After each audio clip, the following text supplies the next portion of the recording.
Sixth game this season with fewer than 50 yards rushing, and he finished with his lowest total rushing yards of his career at 979. So, Skip, can the Cowboys make the playoffs next season with Zeke as their lead back? Shannon Sharp, you got me today. I do not love my team's chances going forward with Dak Prescott or Ezekiel Elliott. What? Because I have a quarterback who wants far more money than I believe he's worth. I like him, but I don't love him that much. And I like Zeke, but he is now making far, far more money than he is worth at this stage of his career. He's still only 26. I got it, but I believe I was first to market with this. He still looks like he's running in Cabo sand to me. He has lost his burst, lost his burst. And now, repeatedly, when I need him the most, I can't trust him to be there.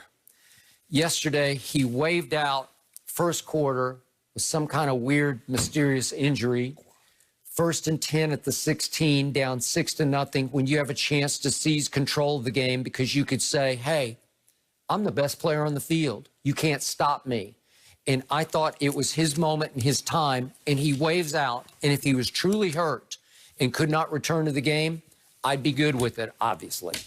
He returned to the game and looked just fine to me a couple of series later. What? So now I've got a Zeke who is still very good at making something out of nothing, because that half-yard run at the goal line yesterday, that was really good. If we could see that, it's a half yard, but there was nothing there, and he got home. And here we go.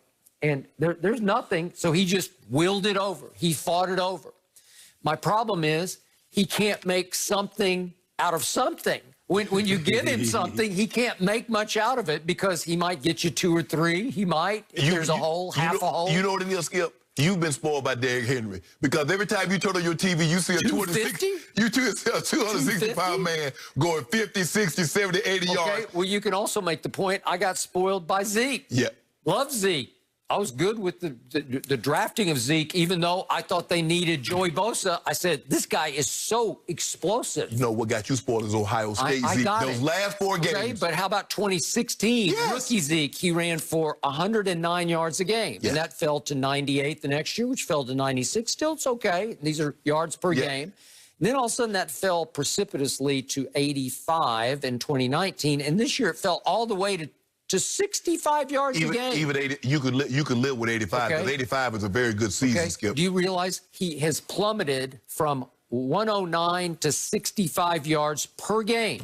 That's almost 45-yard drop per game. That's not an accident, because look at what happened. Zach Martin, not in the lineup. I got you. Travis Frederick and Tyron Smith. Okay. That's not an accident, Skip. Pro Football Focus grades Zeke right now the 44th best running back in the 44th, and you're the highest paid? And let's look at this. Ezekiel Elliott this season had the 5th most rushing attempts in all of pro football. Okay, I'm good with that, because that's your bell cow, right. Okay?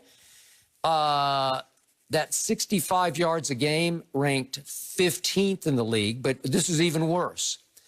4.01 yards per carry, 5th most carries, 4.01 yards per carry. That ranked 41st in pro football. So you're getting the 5th most carries, but yards per carry is only 41st in. What's happening? 1 yard, 2 yards, 1 yard, 2 yards, 3 yards, 2 yards, 1 yard, no yards. Well, see, if I'm going to take Jerry at his words, I blame Kellen Moore, because he's holding them back.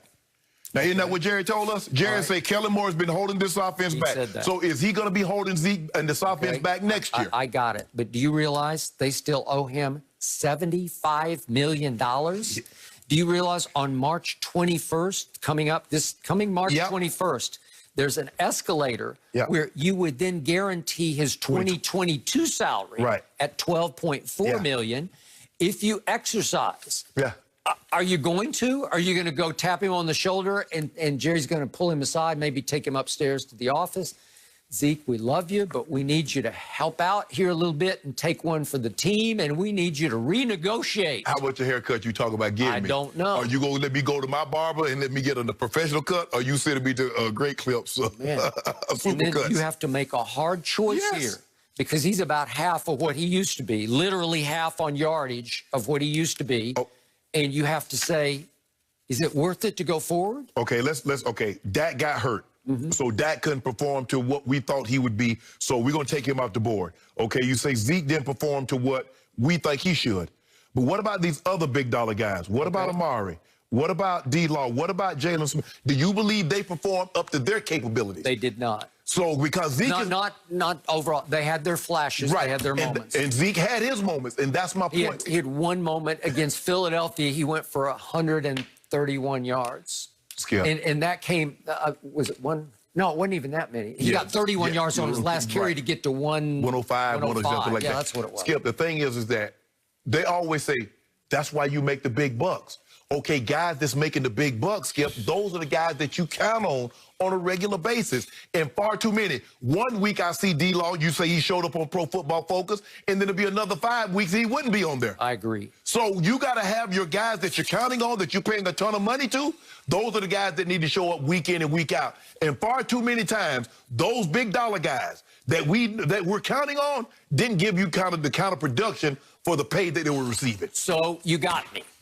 Jerry Jones overpaid for everybody except the quarterback, and he dug in on the quarterback, but we still don't have a quarterback. Exactly. It's the most important position in sports. And guess what? Right? Andy Dalton did nothing to make you say, you know what, we can move forward without that. No. And Andy Dalton said after the game last night, I want to test the market because somebody might pay him to be their starter. I don't know. Yes. Somebody might. Yes. And you know what? There might be some trades available. Somebody might still want Matthew Stafford.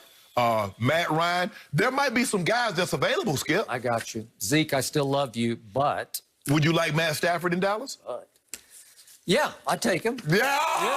You see that, Dak? You see how quick he done turned on you. Matthew Padford. Huh. I'm surprised by that. Okay. Let's see. I'm curious how for how much money? It's going to cost a lot. Oh, well, it's all about the money to me. But what about this quarterback, Aaron Rodgers? He led the league in passing touchdowns this season, but how impressive was it really? Somehow I have a feeling you guys might not agree about A-Rod. Next. No mercy.